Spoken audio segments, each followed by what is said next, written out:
hips, the shoes on my feet, I found the clothes I'm wearing.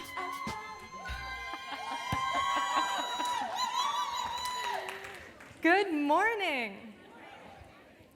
At last year's Crossroads Conference, I was surprised at how little I heard the word feminism.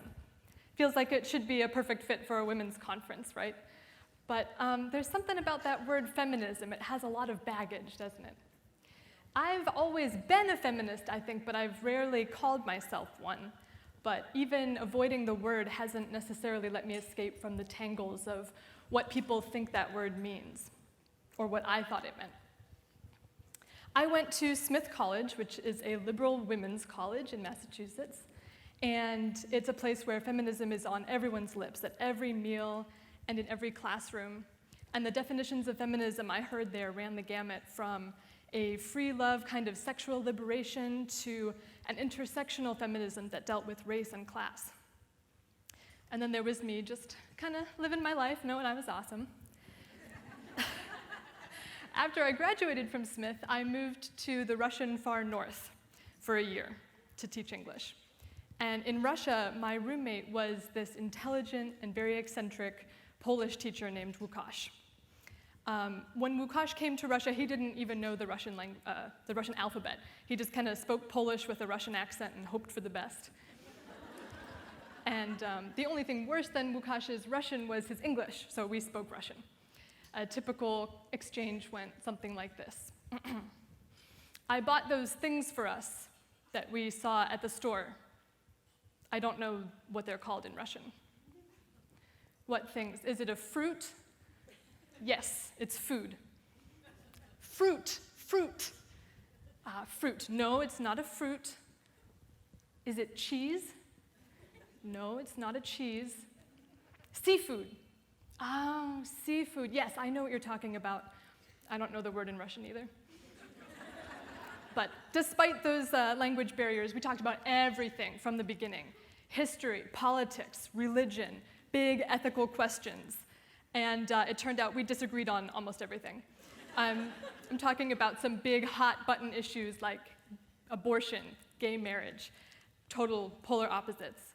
And back home in the States, it would have been very easy for me to just kind of dismiss him and say, I don't think we can be friends.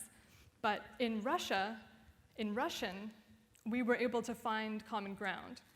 Because we had to pay such close attention to understand each word, we were actually able to understand each other's points of view, too. So I had the experience for the first time of disagreeing very deeply with someone who I considered a close friend, too.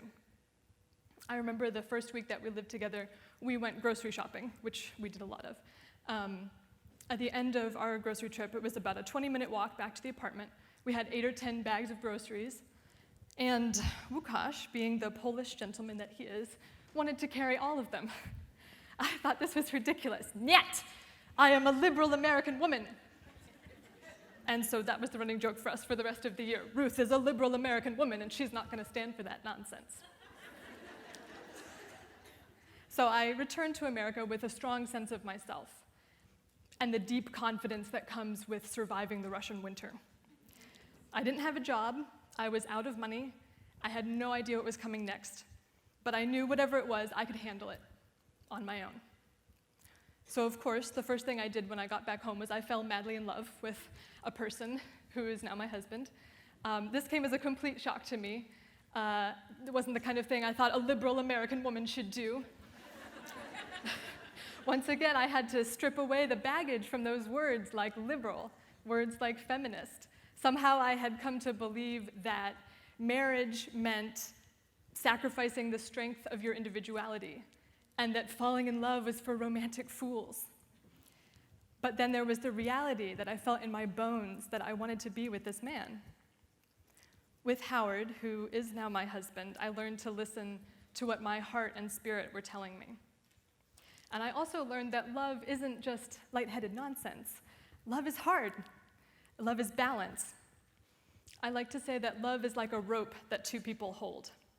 If you stand too close together, the rope goes slack and gets tangled around your feet. And if you wander too far, you drop the rope and lose each other.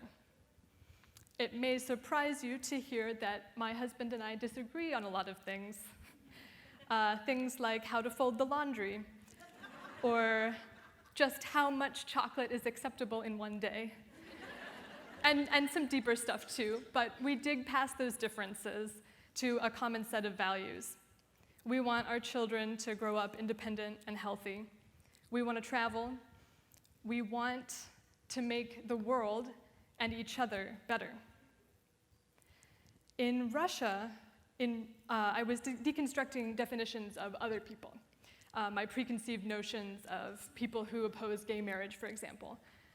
In my relationship with Howard, I had to deconstruct my own definition of myself as a feminist into a more complex understanding of the reality that I was experiencing. Someone can oppose gay marriage and be one of my closest friends. I can be a feminist and be a wife and partner. And so that's part of what I love about this conference. You know, in my book, we're all feminists here. If you believe that you as a woman are just as valuable as anyone else, then I believe you are a feminist.